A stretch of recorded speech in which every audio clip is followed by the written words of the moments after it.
Hola a todos, yo soy Wendy Herbert. Este es el inicio de esta capacitación para ser asesores inmobiliarios exitosos. En este primer video me gustaría explicarles un poquito de mi historia, por qué decidí convertirme en asesora inmobiliaria, y también me gustaría decirles cuáles son las características de un asesor inmobiliario exitoso. Bueno, yo llevo 3 años en este negocio. Mi carrera es ingeniería en biotecnología. Trabajé como unos 5 años para la industria alimenticia y farmacéutica, y después de ese tiempo y después de trabajar tanto para las empresas, de no poder destinarle tiempo a mi familia y de sacrificar ciertas cosas, decidí dedicarme a emprender en este negocio, y la verdad es que ha sido la mejor decisión porque es un trabajo en el cual tú puedes hacer tu agenda, diseñar tus horarios, y te da muchísima libertad. Te da libertad en tiempo y también te da libertad financiera. Entonces es algo ideal, que puedes tomarlo como tiempo completo o también lo puedes hacer en tus tiempos libres. Entonces los invito en este primer video, porque me gustaría empezar explicándoles cuáles son las características de un asesor inmobiliario exitoso.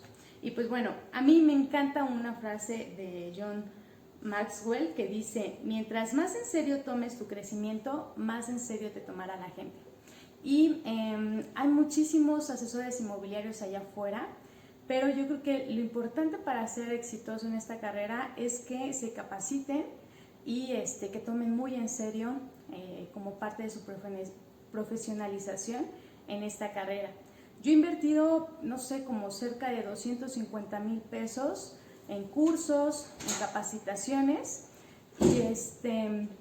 y es muy importante que ustedes empiecen a capacitarse para que tengan las herramientas necesarias.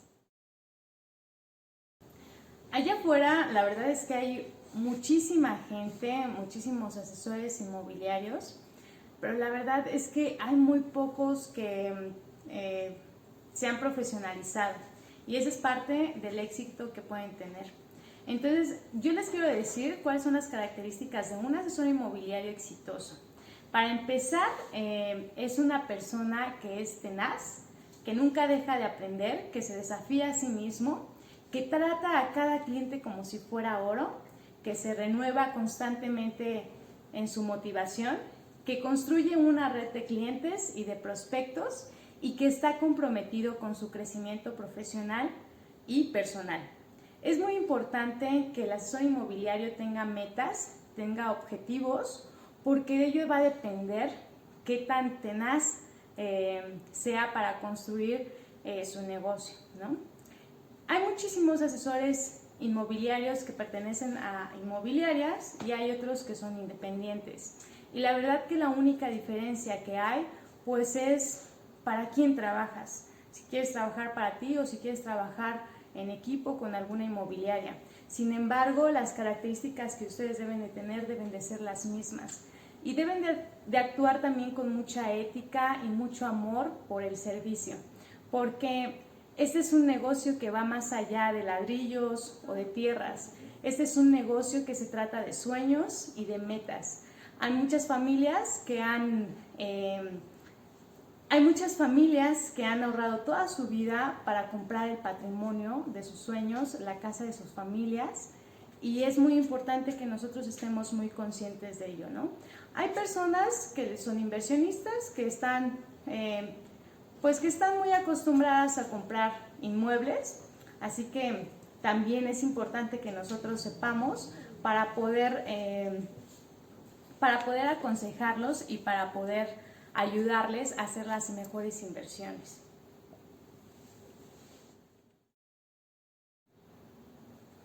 Y bueno, en general, los conocimientos que debe de tener un asesor inmobiliario exitoso: en primer punto, debe de saber de ventas. En segundo, de tecnología. También debe saber un poco de leyes, de evaluación de inmuebles y también hasta psicología para poder ayudar a nuestros clientes. Ser asesor inmobiliario es una carrera bastante completa, pero es importante que se capaciten y que se profesionalicen para que puedan dar el mejor servicio posible y también para que todos sus clientes los puedan referenciar en un futuro. Hola a todos, ahora vamos a hablar de los tipos de inmuebles que hay. Bueno, actualmente en México hay dos tipos principales de inmuebles. Bueno, hay un poco más, pero nos vamos a enfocar en dos. El primero son las propiedades o propiedad, los inmuebles que son propiedad. Y estas las características que tienen, pues es que cumplen con un título de propiedad o también con una escritura pública. Y el otro tipo de inmueble que hay son los ejidos, que bueno, en México también puede ser ejido o comunal dependiendo de la zona. La diferencia del ejido es que se somete a las leyes o a los usos y costumbres de la zona en la que están. Antes, México, por parte del gobierno, el gobierno se dio las tierras para que las personas las trabajaran y estas tierras fueron llamadas ejidos. A las personas a las que les cedían las tierras, subtítulos o subtipos de inmuebles que ya se dividen, no sé, en H200, H400 y una serie de nomenclaturas que lo que te indican son básicamente las dimensiones de los terrenos, cuántos niveles puedes construir y qué tipo de inmuebles puedes construir ahí. Pero ya es algo muy especializado que te piden, no sé, arquitectos o para hacer proyectos muy concretos. Pero esto lo puedes ver en cualquier página de desarrollo urbano de tu municipio y ahí vienen las zonas, vienen los mapas y vienen específicamente los tipos de suelos que hay. Pero bueno, vamos a enfocarnos en el tipo de suelo habitacional. El habitacional, como su nombre lo indica, pues es para construir casas, ¿no? Este tipo de suelo habitacional quiere decir que es exclusivamente para construir casas. No puedes construir, no puedes hacer un negocio, ni puedes construir una bodega, ni nada de eso, ¿no? Es exclusivamente para hacer casas. El otro tipo es el uso de suelo comercial, y como su nombre lo indica, pues es para hacer algún tipo de negocio, ¿no? Ahí puedes hacer un local, puedes hacer un negocio, puedes hacer también bodegas, pero las bodegas van mucho más hacia lo industrial. Pero si es una bodega con fines comerciales, también la puedes construir ahí. Y el otro es industrial. El tipo de suelo industrial, como su nombre lo dice, es para hacer industrias, fábricas, y la importancia de dividir estos tipos de suelo es porque, pues bueno, cuando tenemos una zona que es industrial, obviamente es perjudicial que construyan casas ahí por el aire, por la contaminación del aire, por la contaminación del suelo, del agua. Entonces, en las ciudades o en los lugares están destinados cierto tipo de lugares para construir ciertas cosas, ¿no? Entonces, por ejemplo, dentro de las áreas habitacionales, puede que las calles principales tengan uso de suelo comercial, porque son sobre vialidades o son sobre calles por las cuales hay un flujo grande de personas y pueden construir comercios, ¿no? También, obviamente, hay muchos terrenos que tienen ya un uso de suelo prescrito por desarrollo urbano.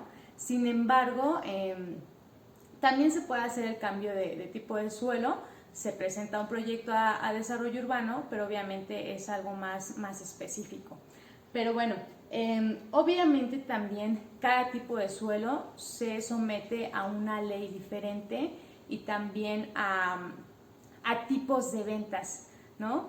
Por ejemplo, no sé, cuando haces una venta de una casa, no tiene los mismos o no paga los mismos impuestos que una propiedad que tiene un uso de suelo comercial.